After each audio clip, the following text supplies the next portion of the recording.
Hello अस्सलाम वालेकुम दोस्तों। तो यार क्या हाल है। आज की इस वीडियो में हम इंटेंशनल और एक्सटेंशनल डेफिनेशन के बारे में जानेंगे कि भाई इंटेंशनल और एक्सटेंशनल डेफिनेशन क्या होती है। ठीक है, तो सबसे पहले मैं आपको ये बताना चाहूँगा कि डिफरेंडम वो चीज़ होती है जिस वर्ड को हम डिफ़ाइन कर रहे होते हैं। ठीक है, और डेफिनी वो चीज़ होती है मतलब जिस वर्ड को हम डिफ़ाइन कर रहे होते हैं जिस वर्ड को डिफ़ाइन करने के लिए हम कुछ ग्रुप ऑफ वर्ड को जो कि है मिलाते हैं तो उसको हम डेफिनी कहते हैं। ठीक है, और जो सिंगल वर्ड होता है जिसको हम डिफाइन कर रहे होते हैं उसको हम डिफेंडम कहते हैं। ठीक है, डिफेंडम द सिंगल वर्ड और define the group of words that explain the single word. ठीक है, अब इंटेंशनल डेफिनेशन क्या होती है। ठीक है, इंटेंशनल डेफिनेशन जो कि कॉनोटेटिव होती है यानी कि सब्जेक्टिव होती है। ठीक है, इसका मतलब है defining something bye describing the properties of future. जैसे कि अगर मैं किसी भी चीज़ को जो कि है डिस्क्राइब करना बाय देयर प्रॉपर्टीज यानी कि उसके अंदर क्या क्या चीज़ें मिली हुई हैं या तो फिर वो क्या चीज़ कर या क्या क्या चीज़ें वो कर सकती है वो चीज़। ठीक है, तो या तो उसके फीचर्स बताना या तो फिर उसकी प्रॉपर्टीज़ बता के उसको डिफाइन करने को हम इंटेंशनल डेफिनेशन कहते हैं। ठीक है, जो कि कॉनोटेटिव होती है यानी कि सब्जेक्टिव होती है। ठीक है, water can be define as the combination of oxygen and hydrogen. अगर मैं आपको कहूँगा कि भाई वाटर डिफाइन करो तो एक सिंपल आदमी बोलेगा कि पानी एक ऐसी चीज़ होती है जिसको हम पीते हैं। ठीक है, तो ये इंटेंशनल डेफिनेशन नहीं हुई। अगर मैं किसी साइंस के बंदे को बोलूँगा कि भाई मुझे वाटर को डिफाइन करना है तो आप किस तरह डिफाइन करोगे, तो साइंस का बंदा जो बोलेगा कि भाई वाटर जो कि ऐसी चीज़ होती है जो कि जिसके अंदर हाइड्रोजन भी होता है और ऑक्सीजन को होता है। ये बेसिकली हाइड्रोजन और ऑक्सीजन का कम्बिनेशन होती है। ठीक है, तो ये बेसिकली वाटर के प्रॉपर्टीज़ बता रहा है।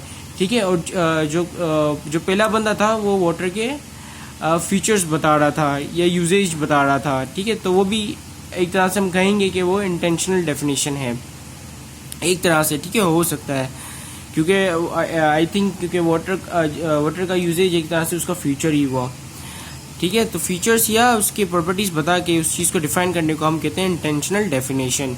ठीक है, अब हमारी आ जाती है एक्सटेंशनल डेफिनेशन। ठीक है, means defining a term by relating it with other object that falls under it. ठीक है, अब अगर मैं कहूँ कि भाई शिप को डिफाइन करो तो भाई वो अगर एक बंदे को जो कि शिप को डिफाइन करना होगा तो बोलेगा कि भाई शिप जो कि पानी के ऐसी चीज़ जो कि पानी के ऊपर चलती है। ठीक है, उसको हम शिप कहते हैं। ठीक है, अब अगर इसकी हम जो कि एक्सटेंशनल डेफिनेशन ले लें तो ये हो सकता है कि ऐसी चीज़ जो कि पानी के ऊपर चलती हो या जो कि अलग अलग तरह की किस्मों में आती हो, जैसे कि शिप, वॉरशिप और पानी के ऊपर चलती है वॉरशिप होती है और क्या कहते हैं कार्गो शिप होती है। ठीक है, जैसे कि यहाँ पर एक एग्जांपल दी हुई है vehicle for convenience on water.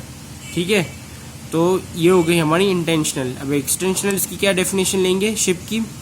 Ship is something which has cargo ships, passenger ship, battle ship etcetera which swims on the water and carry things and passengers. ठीक है, which has passengers, which carry things, which have cargoes। ठीक है, इसको दूसरी चीज़ों से हम relate कर रहे हैं तो इसका मतलब कि वो ये जो कि हमारी एक्सटेंशनल डेफिनेशन है। ठीक है, अगर हम उसको किसी चीज़ से रिलेट नहीं कर रहे हैं यानी कि सिंपल बोल रहे हैं कि भाई ऐसी चीज़ जो कि वाटर के ऊपर चलती है वो शिप है। ठीक है, तो ये हमारी इंटेंशनल डेफिनेशन। अगर हम कहेंगे ऐसी चीज़ जिसके अंदर पैसेंजर्स भी होते हैं, कार्गो भी मतलब सामान भी होता है, कार्गो शिप जिसे कहते हैं, सामान भी होता है, वो पानी के ऊपर भी चलती है, तो ये हमारी एक्सटेंशनल डेफिनेशन है। एक्सटेंशनल डेफिनेशन बाय नेचर जो कि है बहुत ही लार्ज होती है, डिटेल्ड होती है। ठीक है, इंटेंशनल इतनी लार्ज और डिटेल्ड नहीं होती है।